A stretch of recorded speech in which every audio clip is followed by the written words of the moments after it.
Hey, Curtis here. Next tip of the day, I'm going to expand on what we did for the last ones. In part 1 and part 2, we did what's called the toonie positional drill. Here's 3 more shots. Same concept, but this shot is really powerful, especially if you play 9-ball. But I can tell you any game to where you're learning to get across the table without scratching in the side. This comes up a lot in all games, and this will really fine-tune your aim. So we're going to use our toonie drill again, to where you're going to pick a shot that usually I go from diamond, first diamond to second diamond. And what I like to do is find a way to get some balls here. And what you want to do is find to where it's a half ball hit and natural. The key here, you might, before you do the toonie drill, is practice a few times.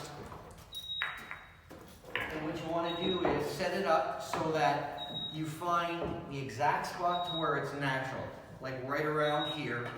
And then what you do is you take toonie, a loony quarter, whatever you got, put it on here. What you want to do is find natural to where if I put top spin, I'm coming right in to, so find the line first. I think it's about that. You know, this is going to be a little tricky. I don't know if you can see it here, but like because we got no power here at Tailgaters, and I'm just using the sunlight, there's massive, I can't even see the pocket here. So the reason that it's going to be, it's a little tricky is you need to hit dead center for this too. If you hit it fat or thin, it can change the way you angle. So this drill is also great for hitting dead center of the pocket. And what you want to do is find the line first, then it's speed. So I'm finding the line, coming right across. So it looks like the line, because I was right around here. So you find the line, and then you just want to find speed.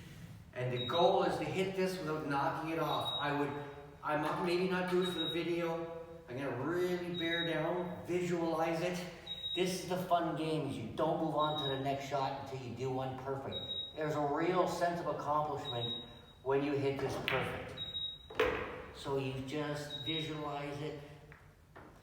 See, you start to get to where you were so close that you want to be able to get one off. So I would set it back up and keep doing it till I get one off. Obviously for the video, I'm not going to take as much time, and we'll go on to the next one. But you can see how you just keep with it till you get off a perfect one. Then what you do is you get this back to the same spot, the same exact spots. You should mark them. And what you want to do is then find to where the line, to where you're coming through, to where it's a stun shot. No right, no left, right down the line. And then you find this, and you won't use the quarter, to where you want to find this line to where you come right through it without worrying about speed. If I come right down the line, I think I have hair, I might have had a hair at top, it looked like it had it to me. I'll see one more. I'm not worried about speed here because I want to find the line. So that to me is a perfect stun shot, so it's coming right down here. Now, the reason that you find the line, the stun, no right, no left, that's fairly easy to control if you're not worried about speed because you just hit it. Basically you're sliding it through dead center with no right, no left, but no speed.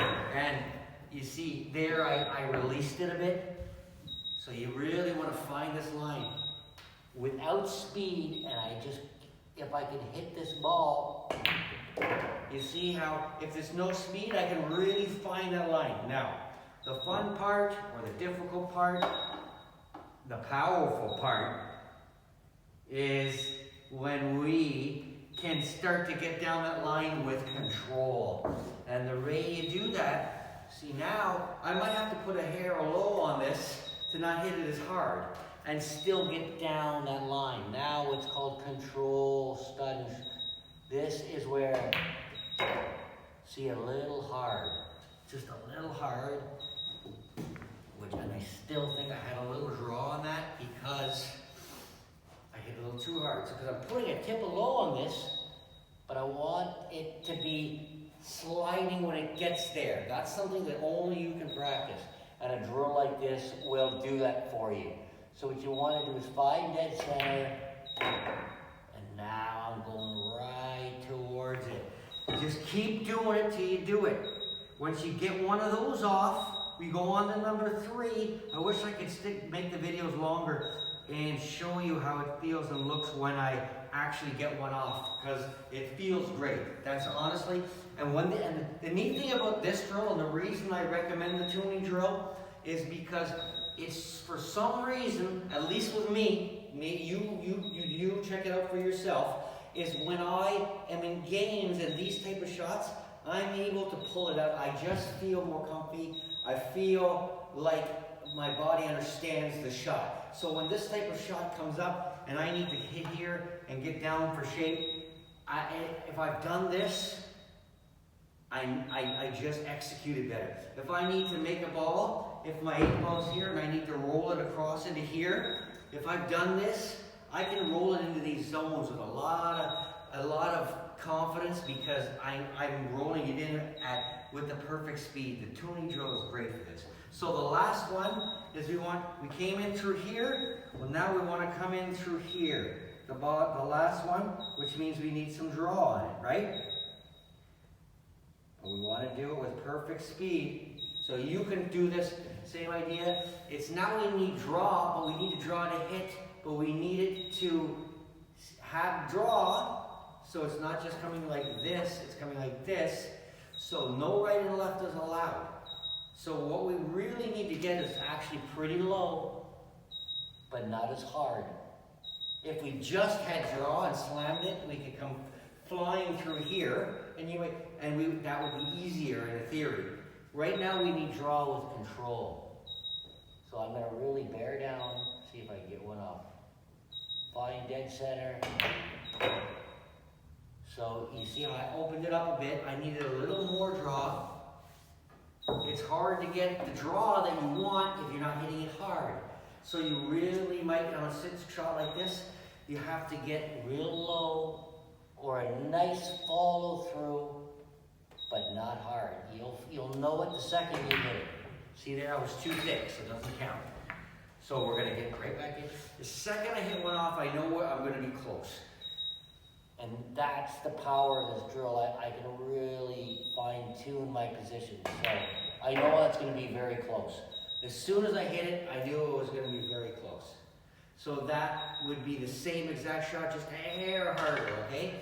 Those 3 shots, trust me, you can do these for as long as you want, but once you practice the roll, the stun, and the draw from a thing like this, you'll be amazed how when these situations come up in games, and they will, now you're gonna really feel like you got a grasp of it. Your brain is gonna recognize it, it's gonna stay calm. You can just see how, just if you did this, it would be so, if I needed to bump into here and come down or roll across here, you could see how even after like 5 minutes of me just doing this, I would feel a lot more comfy understanding exactly where.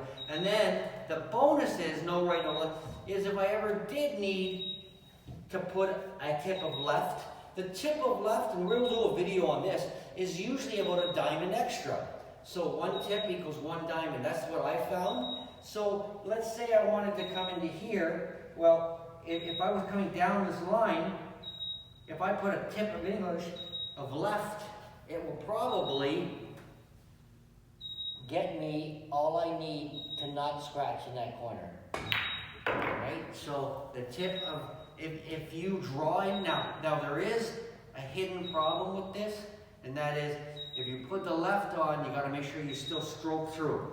So we'll do a video on that as well, but that's a real good thing to understand is, when you're putting left and draw, see how I didn't quite get there? It's because you tend to not stroke through. If I get, we could do a whole tip of the day on this. If I get left and draw on this, watch what will happen. It'll open right up, right? So it's a shot to practice, but first things first is find those natural lines. We're gonna do 1 left, 1 draw, and it should come 1 diamond here, okay? So we can do a video on the diamond and tip of English, but for now, find those natural lines and work on it. It doesn't take much to really elevate your positional game. And the reason I love the Toonie drill is because it will really help you in games when it comes up. You're going to feel real comfortable getting them into nice controlled zones, not just hammering balls and getting near position. Thanks a lot, and I'll be back with tip of the day tomorrow.